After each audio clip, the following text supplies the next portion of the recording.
আমরা পঞ্চপাণ্ডব এবং আমি চলেছি মহাপ্রস্থানের পথে। আমার পেছনে যুদ্ধক্লান্ত বিধ্বস্ত বিষণ্ণ ভারতবর্ষ, শ্যাম গভীর সুনিবিড় ভারতবর্ষ, আর সম্মুখে সদা মধুময় শ্রীময় শ্রী ইলাবৃত বর্ষ, স্বর্গ, মহাপুরুষের পূর্বাভাস। এই মহানিষ্ক্রমণের পথে পিছন ফিরে তাকাতে নেই, পিছন ফিরে দেখতে নেই, ফিরলে স্বর্গনাশ। অমর্ত্যভূম থেকে সোজা মর্ত্যভূমে।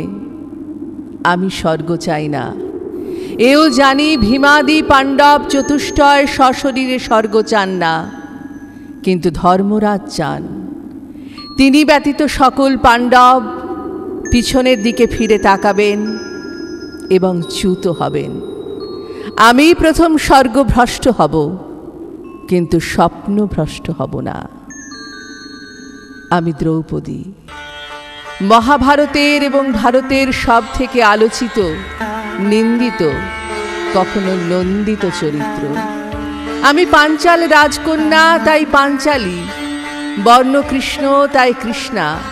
আমি যজ্ঞাগ্নি সম্ভূতা, তাই যাজ্ঞসেনী। আমি নাথবতী হয়েও অনাথিনী।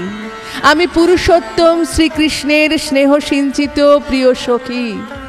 আমি পঞ্চপাণ্ডবের পট্ট মহিষী। মহামতি বেদব্যাস আমাকে এঁকেছেন পৃথিবীর শ্রেষ্ঠ কলাবিদের রূপে রসে। কুমারী, চাপি, পাঞ্চালী, বেদী মধাৎ সমুত্থিতা, সুভগা, দর্শন্যাঙ্গী, সসিতায়তলোচনা, শ্যামা পদ্ম পলাশাক্ষী, নীলিকুঞ্চিত মূর্ধজা, তাম্র তুঙ্গী নখী, শুশ্রুশ্চারুপীন পয়োধরা, মনুষং বিগ্রহং কৃত্তা সাক্ষাতমরবর্ণিনী, নীলোৎপল সমগন্ধ যস্যাক্রোশা প্রধাবিত। মানব দেহধারী আমি, সাক্ষাৎ অমর বর্ণিনী, যার নীল পদ্মের মতো গন্ধ ক্রোশাবধি বিস্তৃত। দুবিঘত দূরত্বে একটি ফুলের গন্ধে কত কীট আকৃষ্ট বিনষ্ট হয়, আর আমার গন্ধে গোটা ভারতবর্ষ আকৃষ্ট হবে না, বিনিষ্ট হবে না? আমি শেষ থেকে শুরু করেছি, বেশ, সূচনা থেকেই সূচিত হোক কৃষ্ণা চতুর্দশী। আমার পিতা দ্রুপদরাজ আমাকে চুপি চুপি বলেছিলেন, কৃষ্ণা তুমি অজনী সম্ভবা।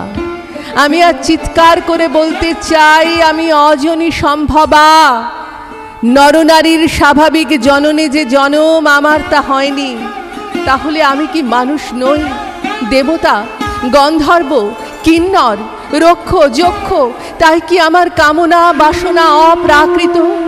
অথবা আমি সত্যি যজ্ঞাগ্নি সম্ভূতা, দেবপমা, অথবা গোপন পরিচয়ের আবর্তে পঙ্ক সম্ভূতা, যে পরিচয় প্রকাশ্যে আসে না, আনা যায় না। আমি মানুষের মতো কাঁদি কেন, হাসি কেন, কামনার এত দাহ কেন? আমি যজ্ঞের অগ্নি থেকে উদ্ভূত, তাই কি এত দাহ? তাই কি সব কিছুকে পুড়িয়ে দিতে ইচ্ছে করে? খাণ্ডবের মতো, বারণাব্রতের মতো, ইন্দ্রপ্রস্থের মতো। আমার পিতা ক্ষত্রিয়, তার আবাল্য সহচর ছিলেন ব্রাহ্মণ দ্রোণাচার্য।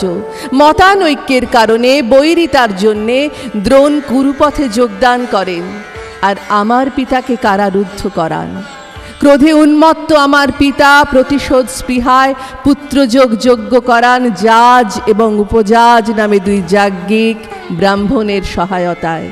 যাজ্ঞিকদ্বয় জানতে চান, আপনার মূল লক্ষ্য কি? পুত্র সন্তান নাকি কুরুবংশ ধ্বংস?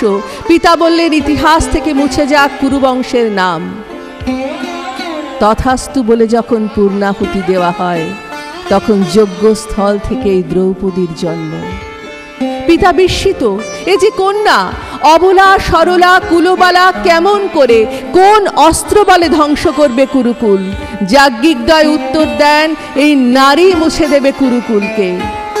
অন্তপুরিকারা জানতে চান, কি হলো গো, ছেলে না মেয়ে? ছেলেও না মেয়েও না, নপুংসক। ছেলেও না মেয়েও না, নপুংসক। আমার শ্বশ্রুমাতার আশীর্বাদ মতো আমি সাধ্যী হতে পেরেছি কিনা জানি না, অন্তত পঞ্চসতীর তালিকায় আমার নাম নেই, তবে পুত্রবতী হয়েছি। আমার গর্ভে যুধিষ্ঠিরের ঔরসে প্রতিবিন্ধ, ভীমের সুতসোম, অর্জুনের শ্রুতকর্মা, নকুলের শতানিক আর সহদেবের শ্রুতসেন।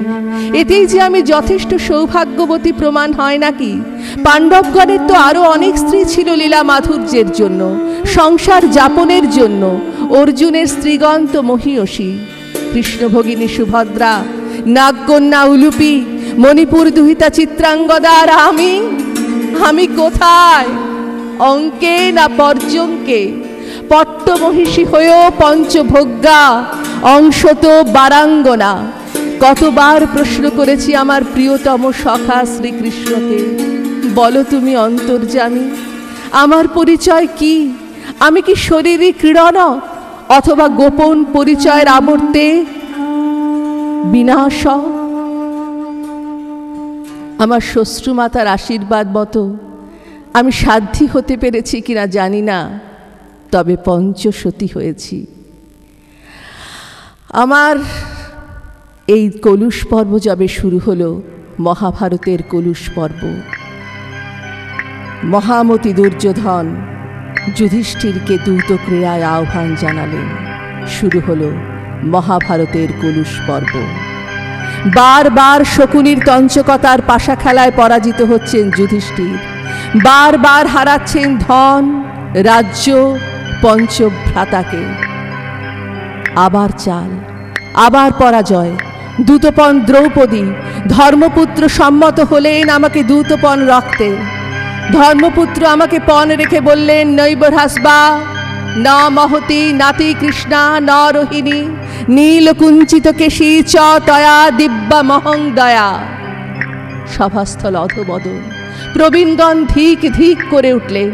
সভাস্থল অধবদন, প্রবীণগণ ধিক ধিক করে উঠলেন। ধর্মপুত্র সম্মত হলেন আমাকে দূতপণ রাখতে। উল্লাসে ফেটে পড়লেন দুর্যোধন। হা হা, প্রতিশোধ, ইন্দ্রপ্রস্থের প্রতিশোধ। বিদুরকে বললেন, যাও দ্রৌপদীকে নিয়ে এসো, দাসী বৃত্তি করবে সে। বিদুর প্রত্যাখ্যান করে বললেন, মূর্খ, এ পাপ কার্য থেকে বিরত হও, সমূলে কুরুবংশ ধ্বংস হবে। তখন প্রতিকামী নামে সুতবংশীয় একজনকে পাঠালেন আমাকে সভাস্থলে নিয়ে আনতে। প্রতিকামী, এ কি বলছেন? আমি কোন রাজপুত্র কি তার স্ত্রীকে পণ রাখতে পারেন? রাজা কি এতটাই দ্রুতমদে মত্ত? তার কাছে ধরবার মতো আর কি কোনো পণ ছিল না? আমি অন্তঃপুরচারিণী, আমি রজস্বলা, একবস্ত্রা। আমি এই অবস্থায় সভায় গেলে চন্দ্র সূর্য লজ্জায় মুখ লুকোবেন, প্রবীণেরা লজ্জা পাবেন। তখন প্রতিকামীকে সরিয়ে দুঃশাসনকে প্রেরণ করা হলো। সারমেয় সদৃশ সেই কীটাণু কীট আমার কেশ আকর্ষণ পূর্বক বললেন, তুমি রজস্বলা হও, তুমি একবস্ত্রা হও আর বিবস্ত্রা হও। তোমাকে আমরা দ্রুত ক্রীড়ায় জয় করেছি, তুমি আমাদের দাসী, এখন আমাদের ভজনা করো।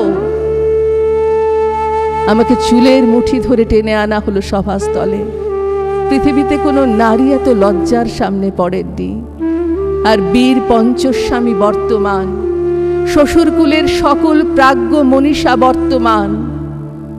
চারিদিকে সাপদের অট্টহাস, একখণ্ড নারী মাংসের জন্য শকুন যেন গগনচারী। কর্ণ বললেন, ইয়াং তেনেকপতিকা বন্ধ কীর্তি বিনিশ্চিতা, অনেকের স্ত্রী বন্ধকীকৃতই নিবেশ্যা মাত্র। ধর্মপুত্র, আপনার ধর্মবিধান কি? বৃকোদর, তোমার গদা, ভল্ল, তোমর, পাশ কি বিকল হয়ে গেল? তৃতীয় পাণ্ডব, যে তুমি গান্ডীবের নিন্দা শুনে অগ্রজকে হত্যা করতে উদ্যত হও, স্ত্রীর নিন্দা তোমাকে স্পর্শ করছে না?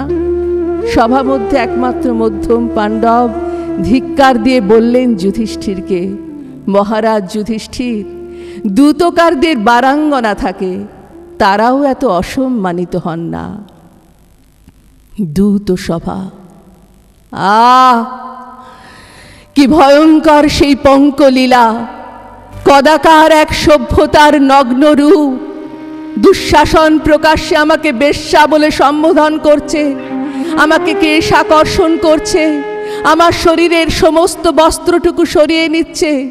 আমি লজ্জার গভীরতার মধ্যে ডুবে যাচ্ছি। কিলবিল করছে জলৌকা। আমার স্বামীগণ নিবীর্য অধবদন, কুরুস্তাবকদের হা হা, অসহায় প্রবীণদের হায় হায়। আমি ডুবে যাচ্ছি পঙ্কের গভীরে।